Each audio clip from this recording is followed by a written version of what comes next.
Laura and Alex, and thanks again for this opportunity. I really appreciate you being flexible with me and allowing me to submit this video. Hello everyone, and thank you for joining me this evening to learn a little bit about world foods and cultures at KIPS Ascend Charter School. First, let me explain a little bit about what KIPS is about. KIPS Ascend Charter School is a tuition-free college preparatory middle school located on Chicago's West Side. It offers free public education to any student in grades 5 through 8. Their mission is to equip students with knowledge, skills, and character traits necessary to succeed in top-quality high schools and universities. They also teach them how to have a positive impact in their community. This is done through long, intense days in the classroom, and also every other Saturday, the children participate in a Saturday school session.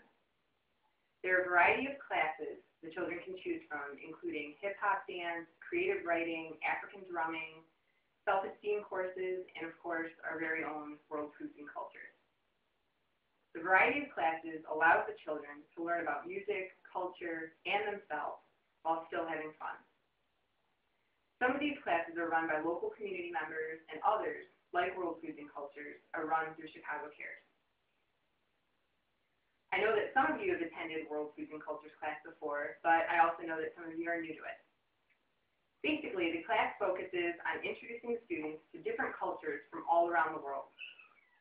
We serve traditional food from the respective country and explain the significance and origin of each dish. Aside from the food, we use a variety of methods to help the children connect with the culture they are learning about. This sometimes includes a PowerPoint presentation, books, magazines, guest speakers, and games. Guest speakers are a crucial part of what we do. They come across very believable to the students and capture their attention immediately. A few examples of classes that we've done in the past are one we did Egypt. We had the students wrap each other up with toilet paper to make toilet paper mummies. We then discussed the importance and significance of the mummification process to the ancient Egyptian civilization. Another week, we did Japan, and we had the kids roll their own sushi. At first, we thought this was going to be a huge mess with all of the rice and the ingredients, but the kids really got into it and enjoyed it. Many had never tried any kind of sushi before, and since they knew exactly what was in it, they were a lot more keen to try it. Then, at the end of class, they were all so excited to go back and share with their friends and their family what they had done that day, and also wanted to go out for dinner at a sushi restaurant as soon as possible. This is truly one of the most important lessons that World Foods and Cultures can offer. We are teaching these children not only about different cultures, but we are teaching them to open their minds and discover the world around them. We are encouraging them to seek out the unfamiliar and be courageous enough to step outside of their comfort zone. Outside of chicken strips and fries, to sushi from Japan, hummus from Morocco, and crepes from France. We connect the children to culture through food, but hopefully the lessons that we teach carry on throughout their life, and they learn to become more tolerant, understanding young adults that are not put off by people that are different from them, but instead, they hopefully learn to embrace the differences and value other people's traditions and ethnicities.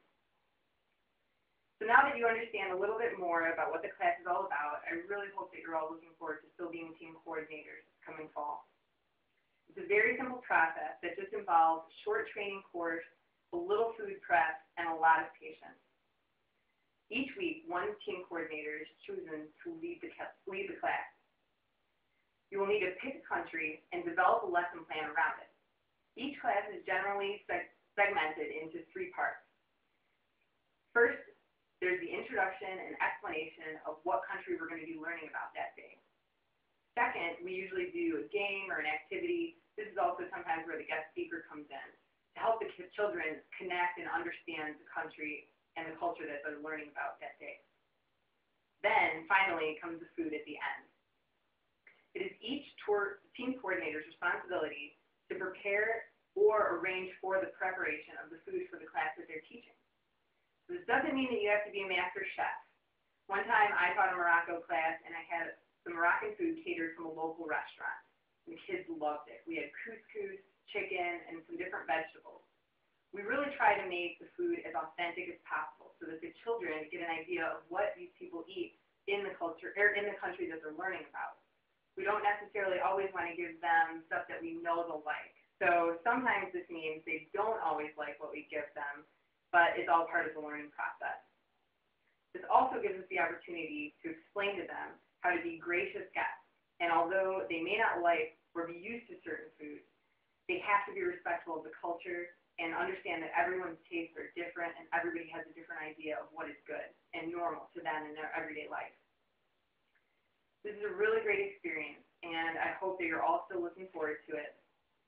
It's an irreplaceable feeling to know you have helped a student discover a region of the world that they probably have never even heard of.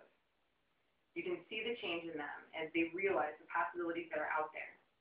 And it's amazing to see them share the knowledge with their families and their peers. I look forward to seeing you all this fall as full-fledged team coordinators, and I can't wait to learn about the world with you.